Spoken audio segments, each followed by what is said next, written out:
A big thanks and hello to Paul Lancaster, founder of Plan Digital, an award-winning inbound marketing, social media and business development company focused on accelerating the growth of tech, digital and creative businesses in the northeast of England. A part of his Plan Digital work, Paul founded Newcastle Startup Week in 2016, which he's previously hosted as an annual 5-day festival in May, and has now evolved it into an online community and an all-round year support, which offers support and coaching through a 5-star program. Paul has also founded Tribes, a data-driven signposting and matchmaking platform for startup communities, and has created the annual No Email Day and ongoing This Is Mine social media campaigns.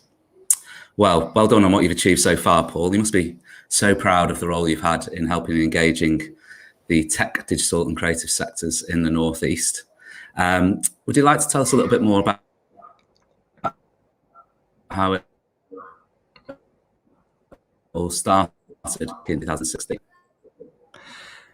Yeah, thanks, Steve. Yeah, it's I was saying before, it's coming up to 5 years this week. So started on the 5th of April 2016. So done a lot in those 5 years. I was thinking, you're making me sound tired. I feel tired just with all that. But yeah, done some amazing things I'm really proud of, but a lot more that I want to do. Cool. So basically, my background is I work for local enterprise agencies, youth enterprise schemes, work for big corporates, work for not-for-profits, very heavily involved in the startup and small business world across the whole of the UK, and especially the northeast of England. So after doing that for about 15 years, when you're hanging out with other entrepreneurs and other startups, you can't help but kind of catch the bug, and you feel like you feel like you want to do it yourself.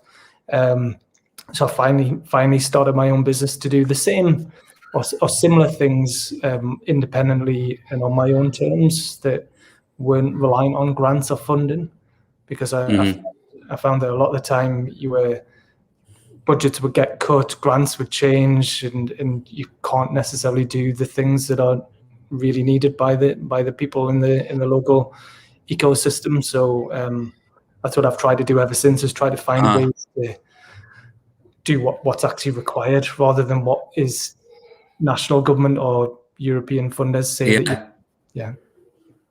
Cool. So Plan Digital, you focused quite a lot on sort of connecting with, those sectors we mentioned, tech, digital, creative. And what's been sort of a pinnacle in the success of the business today has been the creation of Newcastle Startup Week. And that was the first one around sort of 2016 as well, was it? Or is that when it was? The very first one. So I formed the company in 2016, and for the first 6 months I was basically just saying, can I go from an employee into self-employed? So how can I bring in enough money to pay the bills and keep myself going? So initially I was doing inbound marketing and community engagement consultancy, but mostly for tech and digital companies that had a little bit of funding or a little bit of traction and wanted to know how to scale the business, take it to the next level. And then in the September time, I had the idea. I thought, what the Northeast really needs is a big event that's going to shine a light on the region, celebrate all the great businesses that we've got in the Northeast of England. Bit of a talent attraction, talent retention angle to it. Take people through the whole journey from idea to launch, funding, investment, growth, the whole startup journey. So I had the idea to do that in September, and spent about 9 months organizing that, and did the first one in May 2017 for just over 600 people, and it's just grown every year since then. Yeah, brilliant. And has there been? I know you've had some great guests on. I mean, it's a 5-day week, obviously, but and it evolves through that week, doesn't it? When you hosted it, so I know you've invested in some guests in more recent times, the likes of Stephen Bartlett, for instance. Who would you say has been? Have you got any sort of favourites, or anyone you'd like to? Favourite's probably the wrong word, but any that stand out for you over those initial sort of years that you did be it like a pivotal moment or, you know? Yeah, I mean the format of the event. So day one, the inspiration day is like the big event. That's the one where we have the biggest audience and everyone from pre-start all the way up to corporate. So we need to put on a bit of a show then. You know, we need to have speakers that can really command the stage and have a presence and really inspire and motivate people. But from the beginning, I wanted to use Northeast-based entrepreneurs and business leaders primarily. And then if I couldn't have Northeast, I would get some Northern ones. And then if I couldn't find any Northern ones, I'd go a bit further afield. So, the guy that was one of my personal favorites, who's spoken at every single Newcastle Startup Week event, is Brad Burton. So Brad Burton is originally from Salford, but he's just the perfect guy to start the event. You know, he's just really kind of loads of energy and enthusiasm and motivation, and he's now regarded as the UK's #1 motivational business speaker, and he's been there, he's done that, he knows the highs and lows of entrepreneurship, and he's got a really powerful message about holding true to why you're doing it and what's important, and not losing sight of that, not just chasing the money, and not just, he goes counter to a lot of what some entrepreneurs or some speakers tell you to do. He's got the right heart about him. So he is my favorite, I would say, speaker, because he's consistently outstanding. And every event I've done, he opens the show because I can just trust him. I know he's going to do an amazing job. But so many other speakers throughout the years and throughout the days, but definitely Stephen Bartlett. The last physical event we did in 2019, we had just over 800 people there. Stephen Bartlett, a lot of people will know him for Social Chain. I think at the time he was only 26 or something, you know, like CEO of Europe's hottest social media agency, millionaire, just incredible story he's had. But he was, I would say he was really world-class speaker, you know, and the way he did it, about 3/4 of it were about him and his personal journey and the struggles and his way of thinking. And then the final quarter was, okay, this is industry specific. These are the latest trends. This is what's happening in the world of social media. This is what's next. So it went, he was like a rock star when he came off stage. Like, I've not seen that before, where people were just like swarmed around him, and he stood outside for about 2 hours with a queue of people wanting to talk to him afterwards. So he was world class. So it had the desired effect, I guess, from an event organizer's perspective, particularly for the audience, the startup audience, the scale-up audience that you cater for. But great to hear about Brad. I mean, I've seen him speak myself. I know he's, you know, there's some big conferences now, sort of around the world. Well, pre-COVID, around the world. But it's great to hear the messaging that you mentioned there as well, because that's so hugely relevant for the audience that attends, particularly that first day of the event. And how, as we move through, naturally, as with all events, really, the last 12 months have been, you know, major challenges, a bit of an understatement. And no one, you know, it's the uncertainty moving forward as well around, you know, what is the future? How soon, if ever, are they going to come back in the same form? And you've pivoted your own business, haven't you, slightly more towards online, more towards digital, with this sort of support and coaching that you offer. Do you want to tell us a little bit more about that? Yeah, so I mean, Newcastle Startup Week, so it was a 5-day event, annual event, took place in May every year. Amazing. Obviously, I'm biased, but it was an amazing event, and nobody in the country has done a 5-day, 5-night multi-venue citywide event like this, probably for a good reason, because it's bloody hard work, right? But it's amazing, right? But basically that's only 1 week in a year, and the rest of the year I'm still doing a lot of this stuff. You know, I was meeting people, giving business advice, signposting, matchmaking, doing introductions, doing a lot of stuff all year round. It's just some people only saw the public face of it through the big event. So it's something I've been thinking of doing for a while anyway, but I couldn't quite figure out the best way to do it.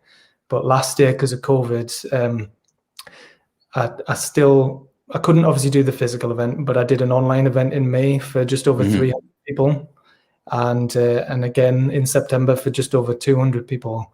And the way I did that, I created a private Facebook group and ran everything through that. So it was a mixture of some live stream content. So me and my colleague Sarah, we were hosting the event, and then the speakers, we got them to pre-record some content. So it was either piece to camera talks, presentations, interviews, Q&As, and we just scheduled it like a normal event, but everything took place inside the private Facebook group. And I knew the content would be great, but I didn't know how good the engagement would be. But I was really impressed that how many people were watching it live, but also how many people were watching it on an evening or the next day when it was convenient for them. And it also enabled me to provide a bit more wraparound support, because I could post additional resources and links and answer questions underneath the videos in a way that I wouldn't be able to at a physical event, because at a physical event, everybody wants to talk to me, but I can't because I'm rushing around like from place to place. But by doing it all online, I had a bit more time to provide that support. So because that worked so well, I've kept that Facebook group running all year round. And now people can join. People are paying to join that online Startup Week community any day of the week.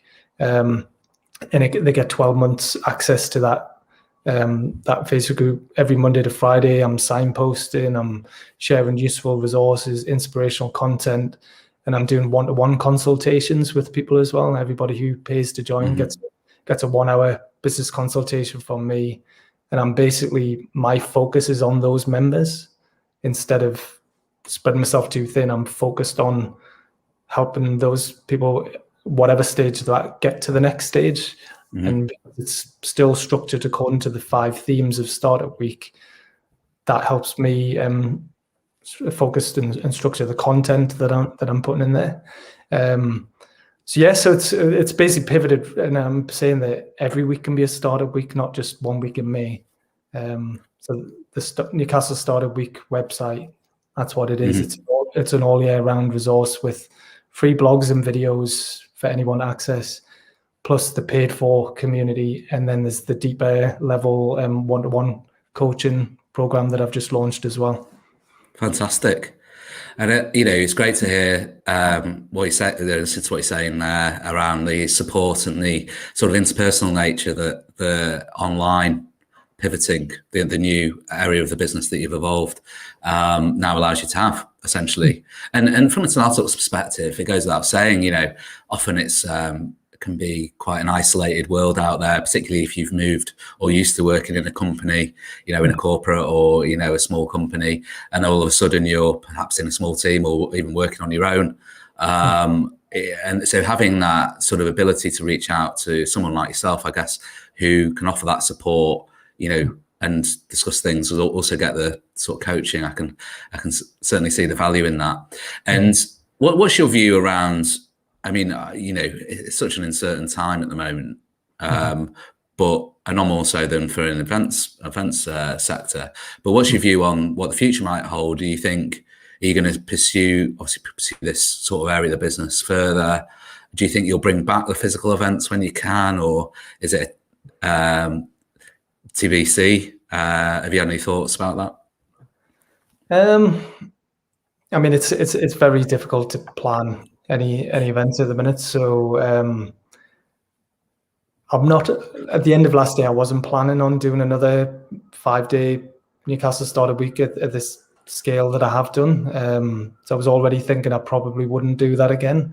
And if I did do another event, it would be probably under a different name, which we can talk about tribes in a bit. It would probably be called the Tribes Festival. But then actually, like the Startup Week, there is a need for this type of support, and there's an established brand. It's got a good audience. Like a lot of people still love what the event stood for and the experience that they have. So it doesn't make sense to kill that off. And why would I? It's working and people are getting value from it, and I'm enjoying it as well. But also as part of the membership, when people pay to join the member, to pay to be a member of the Startup Week community, what I did want from the outset was when you pay to join that, you get access to the events for free. So I'm probably going to do some small events in Newcastle and other parts of the northeast that are for the members. So I don't know what sort of numbers they might be, but as well as the Startup Week events, I was running a monthly event called Founders Friday, which was regularly getting between 60 and 80 people every single month. And we ran them for, well, we did 20 months in a row. So every month it was between 60 and 80. So that's probably the size that I'll go back to doing. Who knows? I don't know whether, even if I decided I wanted to do it, I don't know if people are ready to go to physical events yet. So, but I think smaller networking or more niche, narrowly focused events are probably the way to go alongside the online support. No, open-minded. Yeah, no, I get that. And, those size of events, depending on how small, the 60, 70 is a great size. I know the Founders Friday was super popular with that audience as well. And, you get more, you can get different things out of those size events. It's not, necessarily bigger is better. I guess it's watch this space in that respect. And there's a lot of, no one really knows, again, because of the uncertainty, but there's a lot of talk around like hybrid events. So, can we actually what can we take out of COVID and this period that we've been in? There've been a lot of successful, online conferences using various different types of platforms. Can there be a mixture of both in the future? So it'll be interesting to see how that evolves as well. Yeah. Well, when we were doing the Founders Friday events, so it was a physical event, at a co-working space in Newcastle, like I say, getting between 60 and 80 people. But we were live streaming all of the talks through Facebook as well at the same time. And we were regularly getting up to 200 people watching remotely, as well as the 60 to 80 physical. So we were kind of doing that hybrid model already, because the point goes back to what's the point of the event. Like the point of the event was to share knowledge with people, and it didn't want there to be any barriers to entry. If they wanted to come home, they could. Obviously, it's a better experience if you're in person, because there's sort of like the serendipitous conversations and the networking that goes on and all that sort of stuff. But Startup Week had lots of different purposes. One of them was inspiring a lot of people in one place, geeing everyone up, trying to kind of like motivate lots of people to start businesses or grow businesses in the region, and attract people from outside the region as well. And it would regularly, we had people traveling from all over the UK and overseas coming to the event, and the investors as well. Investors typically wouldn't come to Newcastle or the Northeast for a 1 or 2 hour meeting or a half day meeting, but they'll come for a 5-day event. Yeah.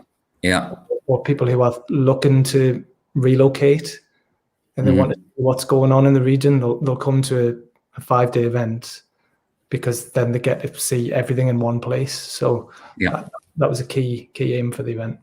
Yeah. Great. Okay. And you mentioned tribes before. Should we talk a little bit about tribes? So this is quite an evolving idea, early stage, a simple idea, but something, in my view, I know we shared this in conversation before, but it's very much, the value looks brilliant, and it's very much needed in terms of the region, particularly as we come out of the period we've been in. It is anticipated that for a number of reasons, there'll be potentially more startups in the region and elsewhere. And you've come up with the concept of tribes, and you want to, rather than me talk about it, you want to explain what it's about? Yeah. So, we're still trying to get it off the ground, to be fair. So, when I first started my own business, I did have these two ideas simultaneously. So one was to create this signpost and matchmaking platform, which at the time I was just calling a super connector platform, because I'm known as a super connector, right? So it was basically a digital version of me and what I do, but online at scale. So that was the idea, which is now called Tribes. And then the other idea was the physical event, so the physical 5-day event. So very early on, I did have some conversations with some investors who liked the idea of the super connector platform, which is now Tribes. But they said, well, go away, build it, make it successful, then we'll give you some money. And I was like, oh, okay, well, I need some money to build it anyway. So I thought, right, I'll focus on the event. I'll try and do all the things I want to do offline first, build an audience around that. And then if I get traction with that, then I'll add a digital layer to that. So that's basically what we're trying to do with Tribes, is we're trying to expand on what we've already done with the Newcastle Startup Week Festival, and have a digital layer that sits underneath it. But not only us, other events can use it, other organizations can use it. And the idea being that it's a data-driven signposting and matchmaking platform for startup communities. So primary audience is obviously startups, early stage founders who can put together multiple sources of information about their idea or the business into a single dashboard. Some people will never move beyond that. That's just for their own reference, but it'll guide them through the stages and prompt them to get to the next stage.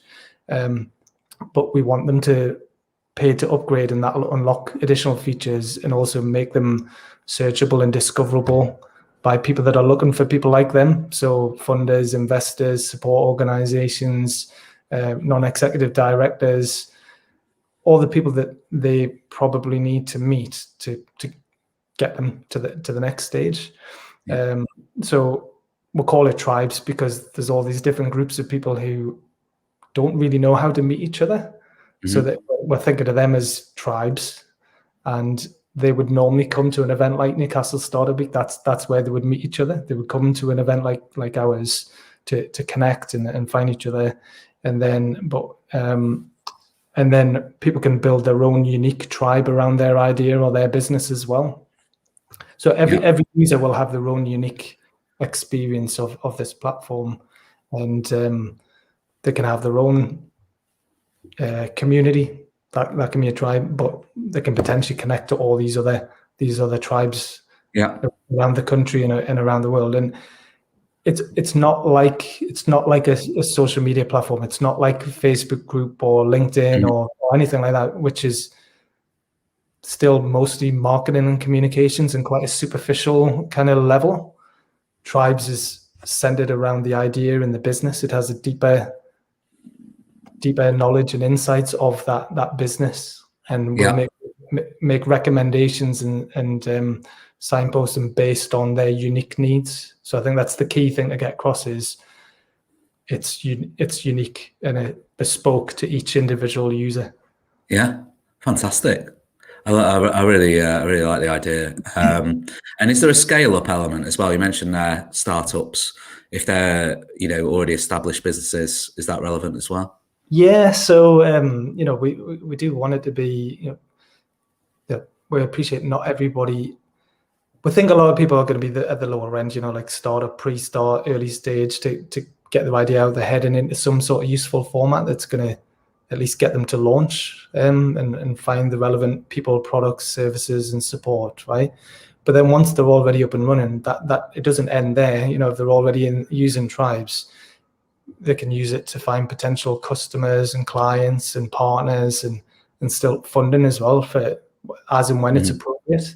And a key thing, we're not just focused on the funding element, but the funding and finance element is important, because it can tell them when they pre-qualify for certain funds or investments. So maybe even before they know that they're looking for it, if it makes it easier for them to say, look, do you realize you actually pre-qualify for this fund or this investment? And there's an organization here, or some angel investors or some VCs who are looking for a company like yours right now, and you otherwise wouldn't get to know about them. But because they're on the platform and we're doing that signpost and matchmaking, then there's a lot of value in that. It sounds, it sounds brilliant. I can just imagine, being in a scenario where, you're starting to launch a business, or you're looking to launch a business.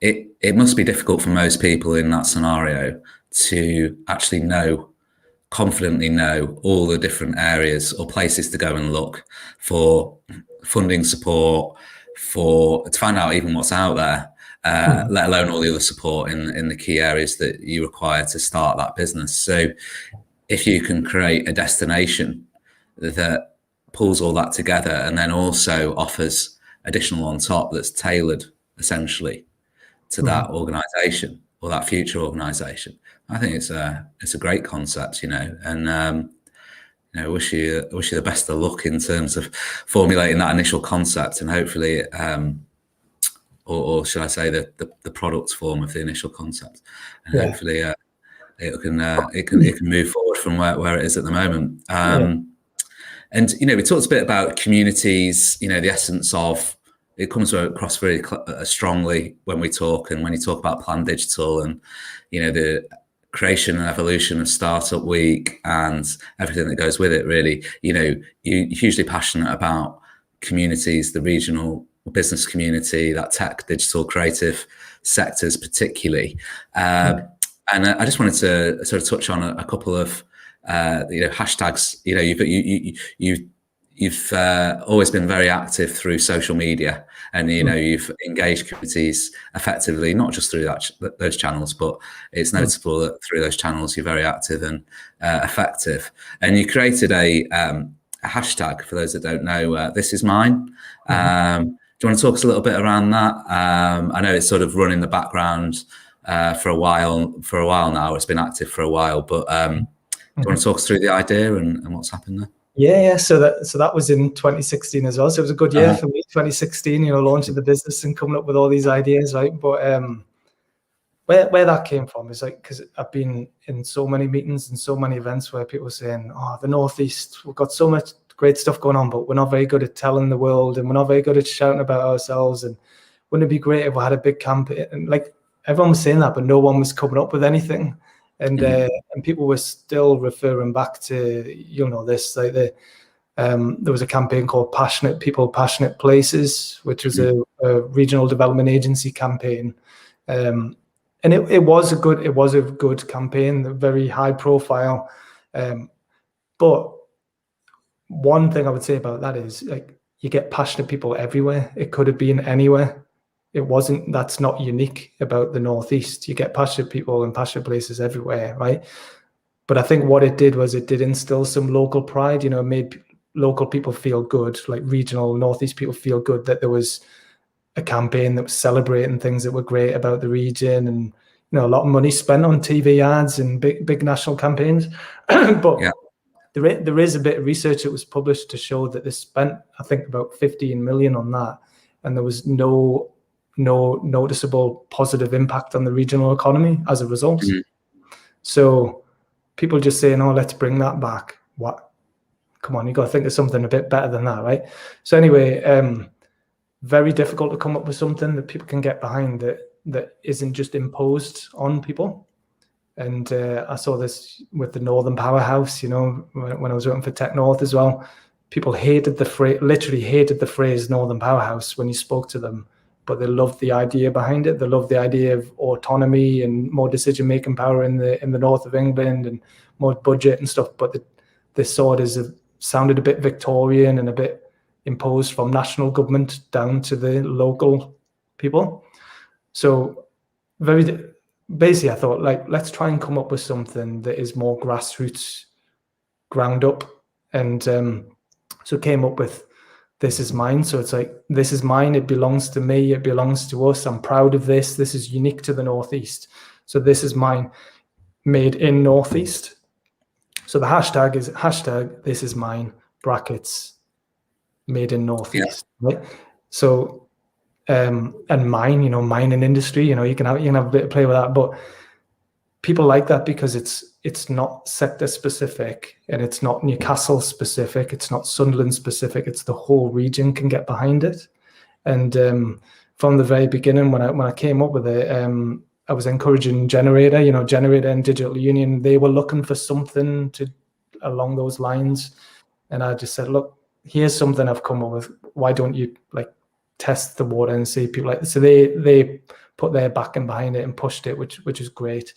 But from the very beginning, I said, I wanted to make it clear that it belonged to everybody, but it belonged to nobody and everybody. It wasn't my thing. It wasn't a generator thing. It wasn't a council thing. It was a community thing. And I think that's why it's worked.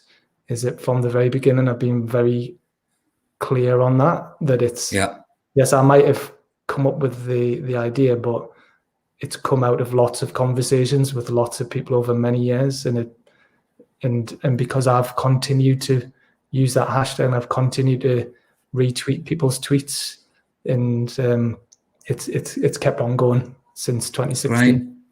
Right. Yeah, and I think what you mentioned there is critical, that in order for optimum engagement, I suppose, and embracing the hashtag and what it stands for, actually removing sort of the ownership from it, but everyone owns it at the same time, is a great idea, a small idea, but a great idea. And I can see that that's just, I suppose it's symptomatic from my perspective of, how you bring communities together, as in yourself, and how, again, another example of how you've done that effectively. So, it's really good example of how you can do that through something simple like a social media hashtag, essentially. So good stuff.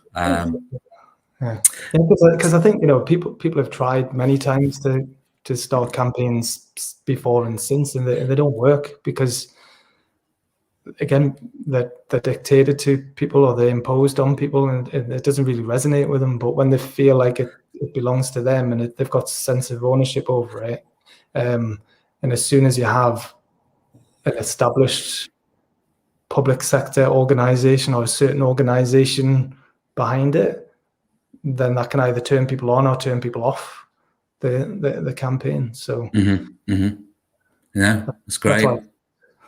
Yeah. And one last question, Paul. I guess we covered a lot of ground in terms of what you're involved in, what you've previously been involved in over the last sort of 5-6 years, and how it's led through to your focus today. What do you think, again, I suppose in the difficult context of the general environment and the business environment over the forthcoming period, but where does your focus sit for sort of the next 12 months and beyond? Where are you really focused on for the remainder of this year, and as we go into next, where would you say you're planning towards at the moment? Yeah, so definitely there's the Startup Week. So the website, the free resources, the free blogs and the videos, doing a lot of them at the minute. So that's available for anyone. So anybody who wants to know how to start or grow a business in the northeast of England, that's there for them. The online community, continuing to grow that, and that's my main focus, is making sure that those members are getting the most value out of that and getting the support that they need.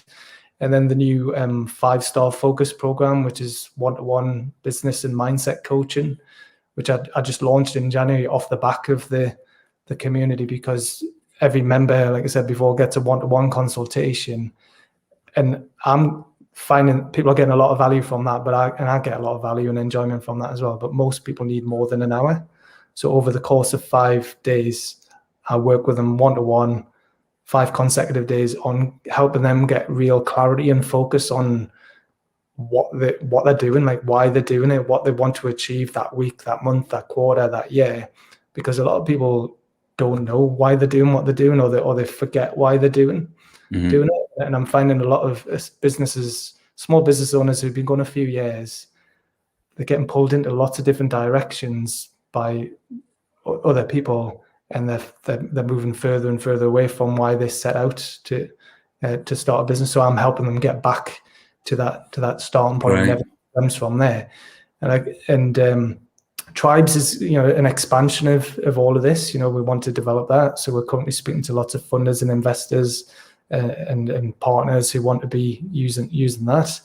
And then sound like I am doing a lot, but like this 5-star focus program, I'm actually in the middle of writing a book around that as well, and going to start an online course around that as well, because the 5-star focus program, I really believe in that. Like that's I've actually been living my professional and personal life according to these 5 themes since December 2018.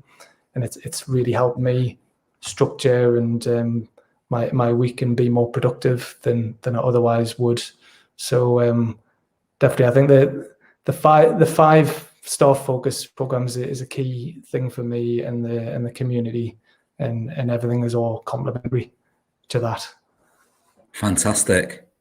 Brilliant. Well, thanks so much, Paul. We covered a lot there. I think that about brings us to a close, but just like to thank you for your time. It's been great to, you obviously got, a lot of energy, a lot of time invested, essentially to help businesses in those sectors we mentioned, and just to help them develop, essentially. And, if anyone is listening and they'd like to find out more about your program, where's the destination point? Should they go to your website or? Yeah, the best place to go is just to go to newcastlestartupweek.com. And it's not just for Newcastle, it is for anyone in the Northeast, but that has information about the free blogs and videos and the online community and the 5-star focus program. And then if people want to follow me on social media, I'm at Lord Lancaster everywhere. Fantastic. All right. Well, thanks again, Paul, and we'll catch up soon. All right. Thank you. Thank you. Cheers. Cheers. Thanks a lot. Bye. Cheers.